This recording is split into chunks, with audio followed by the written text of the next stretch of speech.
구글 어스로 따라가보는 바울의 2차 전도 여행 5편 빌립보 감옥에서 루디아의 집에 머물며 빌립보시에서 전도 활동을 이어가던 바울 일행은 기도하러 가다가 주인의 관리하에 점을 치는 여종을 만나게 됩니다. 그런데 놀랍게도 귀신의 지배하에 있던 이 여인은 바울 일행을 대적하는 것이 아니라 오히려 바울 일행을 돕고 있습니다.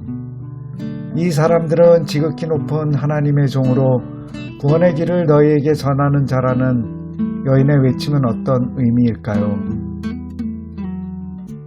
우리는 이와 비슷한 장면을 예수 그리스도께서 귀신 들린 자들을 치료하는 장면에서 여러 번 볼 수 있습니다. 그중 한 장면으로 누가복음 4장 33, 34절을 읽어보겠습니다. 회당에 더러운 귀신 들린 사람이 있어 크게 소리질러 가로되 아 나사렛 예수여 우리가 당신과 무슨 상관이 있나이까 우리를 멸하러 왔나이까 나는 당신이 누구인 줄 아노니 하나님의 거룩한 자니이다. 귀신 들린 자가 예수를 메시아라고 사람들에게 말하고 있습니다. 아마도 귀신의 이 외침은 하나님의 아들을 본 두려움에서 나온 외침일 것입니다.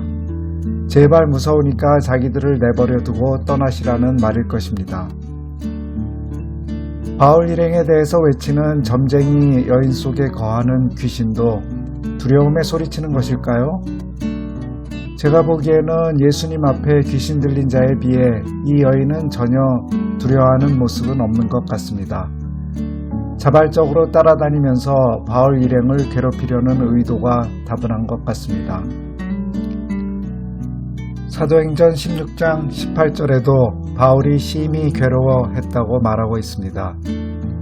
제 생각에는 이 점쟁이 여인의 행동은 바울 일행의 전도를 방해하기 위한 귀신의 교묘한 술책으로 보입니다. 일견 바울 일행의 전도 활동을 돕는 것 같지만 이 여인의 시끄러운 방해로 바울 일행은 자신들이 계획한 방법대로 전도를 할 수 없게 되었습니다. 이제 이 여인이 바울 일행의 대변인이 되어버린 것입니다.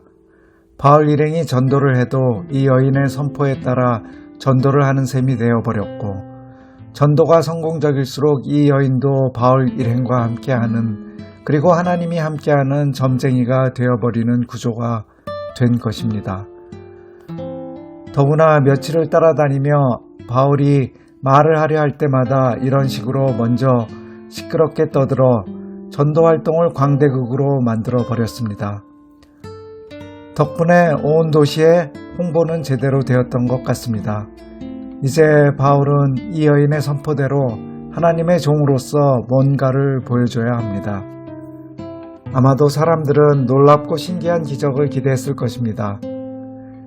이 여인의 방해 공작으로 바울이 심히 괴로워했다고 성경은 말하고 있고 귀신의 계략은 효과적이었던 것 같습니다. 결국 바울은 여인을 지배한 귀신을 그리스도의 이름으로 쫓아내어 버립니다. 이제 여인은 제정신이 돌아와 잠잠해졌지만 귀신의 힘으로 행하던 점치는 능력은 사라져 버립니다. 여인의 능력으로 큰 돈을 벌던 주인은 크게 분노하여 바울과 실라를 붙잡아 관원들에게 데려가고 사도행전 16장에 나온 것처럼 빌립보의 로마인들을 자극하여 이 유대인들이 유대인들의 풍속을 전하여 성을 요란하게 한다고 고소를 합니다. 빌립보 도시에 대한 설명에서 제가 말씀드린 것처럼 빌립보 성은 은퇴한 로마 군인들이 주류를 이루는 도시였기에 상인 계급으로 천대받는 유대인들에 의한 소요는 그들의 분노를 일으키기에 충분했습니다. 결국 바울과 실라는 매를 심하게 맞고 감옥에 갇히게 됩니다. 하지만 이미 1차 전도 여행을 통해 사람들의 배척과 핍박에 이골이 난 바울은 전혀 실망하거나 낙담하지 않았고 한밤중에 신라와 함께 기도를 하고 찬미를 부릅니다. 그리고 잘 아시는 대로 지진이 일어나고 죄수들이 탈옥한 줄 알고 자결하려던 간수를 전도하여 그와 그의 가족들이 모두 침례를 받고 기독교인이 되는 역사가 일어납니다. 간밤의 큰 지진은 빌립보 사람들을 두려움에 빠지게 했습니다.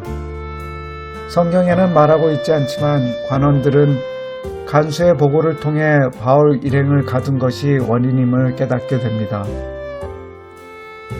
그들은 아전을 보내어 바울 일행을 풀어주려 했지만 바울은 자신이 로마인임을 밝히고 관원들에게 직접 와서 말하라고 명령합니다. 놀란 관원들이 바울 일행에게 직접 와서 성에서 떠나달라고 간청을 하게 되고 바울과 일행은 루디아의 집에서 교인들에게 작별 인사를 한 후 데살로니가로 떠나게 됩니다.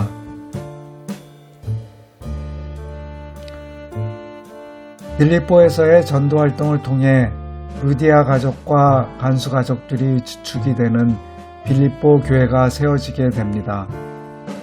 유럽 대륙 최초의 교회로서 바울은 이 교회의 깊은 유대감을 느꼈던 것 같습니다. 바울은 전도여행의 경비를 스스로 일해서 조달하는 자급 사역자였지만 유일하게 빌립보 교회에서 보태주는 경비는 기쁘게 받았습니다. 아마도 그들을 가족처럼 생각했던 것 같습니다. 두 편에 걸쳐 빌립보 교회에서 일어났던 사건들에 대해 살펴보았습니다. 다음 편부터는 다시 구글 얼스로 돌아와 데살로니가로의 여정을 따라가 보겠습니다. 감사합니다.